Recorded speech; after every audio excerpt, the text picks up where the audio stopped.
Hey everyone, today I wanted to share with you some information on how you can do a cheap Volquartsen upgrade to your Ruger Mark IV trigger. Now for me, this Ruger Mark IV factory trigger was really not that good. It was almost 5 pounds, it had a lot of creep, very disappointing compared to a Ruger Mark II trigger I used to have that did have a pretty nice trigger out of the box. Now, it's common that people will recommend the Volquartsen accurizing kit for your Ruger Mark IV, and that certainly works, but it's pricey and it does have some parts that you don't necessarily need. For example, at least 90% of the benefit of the Volquartsen kit is in the sear. You can buy that by itself and save a lot of money. Now, I know the sear description says not for use in Mark IV pistols, but pay no attention to that. I'll tell you how you can use it in just a second. By the way, this is a Swamp Fox Justice red dot. It's got a nice big window. It's great for this 22. I would not necessarily consider it duty ready though. Let's go ahead and take the pistol down. Now that one button takedown is a great feature. Then we can look at the parts. Okay. So it's hasn't been cleaned, sorry about that. Okay, so your Volquartsen sear is this part here under the hammer, and that you definitely need to replace. The number 2 most important thing to do to get a better trigger pull is get rid of the magazine disconnect mechanism. There's a couple ways how to do this. I think the best way to do it is to install a Ruger Mark II hammer, which is currently installed. And when you do that, you also need to get a Mark II bushing, which is this part here. Once you install these parts, you basically have Mark II internals, so the sear will work just fine. If you want to keep the Mark IV hammer, you can do that. Here's my original hammer.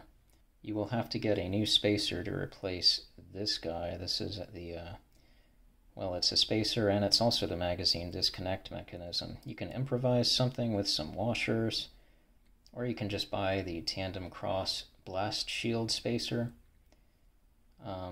Or you can notice if you study the tandem cross part, it's basically the same thing as this, but without this rear hook part. If you wanted to cut this off and reuse this piece, you could do that, I think.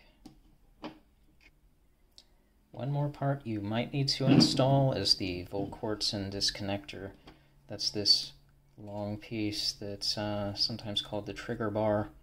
If you need it, depends on your particular pistol. For mine, with the stock disconnector, my trigger did not reset correctly.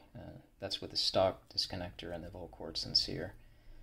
So I did have to install the Volquartsen disconnector. Once I did that, everything was good. I'd recommend you try it and see if you can get away with your factory disconnector if you want to save a few bucks. Now talking about the other parts in the Volquartsen kit a bit, the Volquartsen hammer is skeletonized.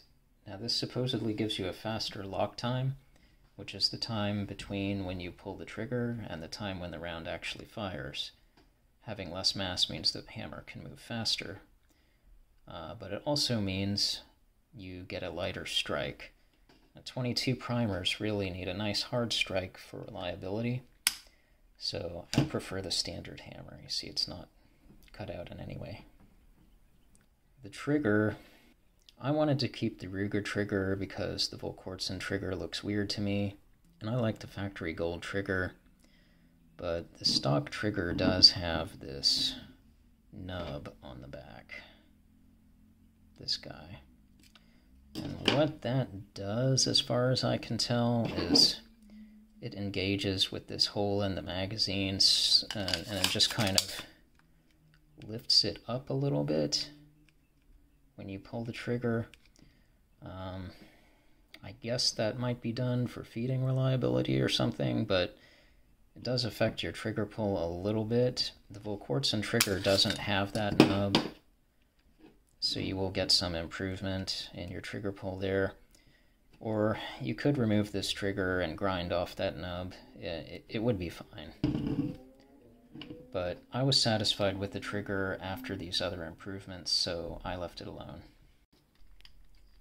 So now the trigger pull on this gun is a crisp 2¼ pounds, just like Volquartsen said it would be if you used their kit.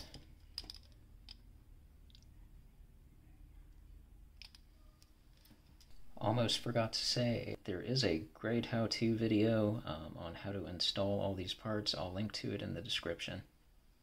Alright, that's all I've got. Thanks for watching.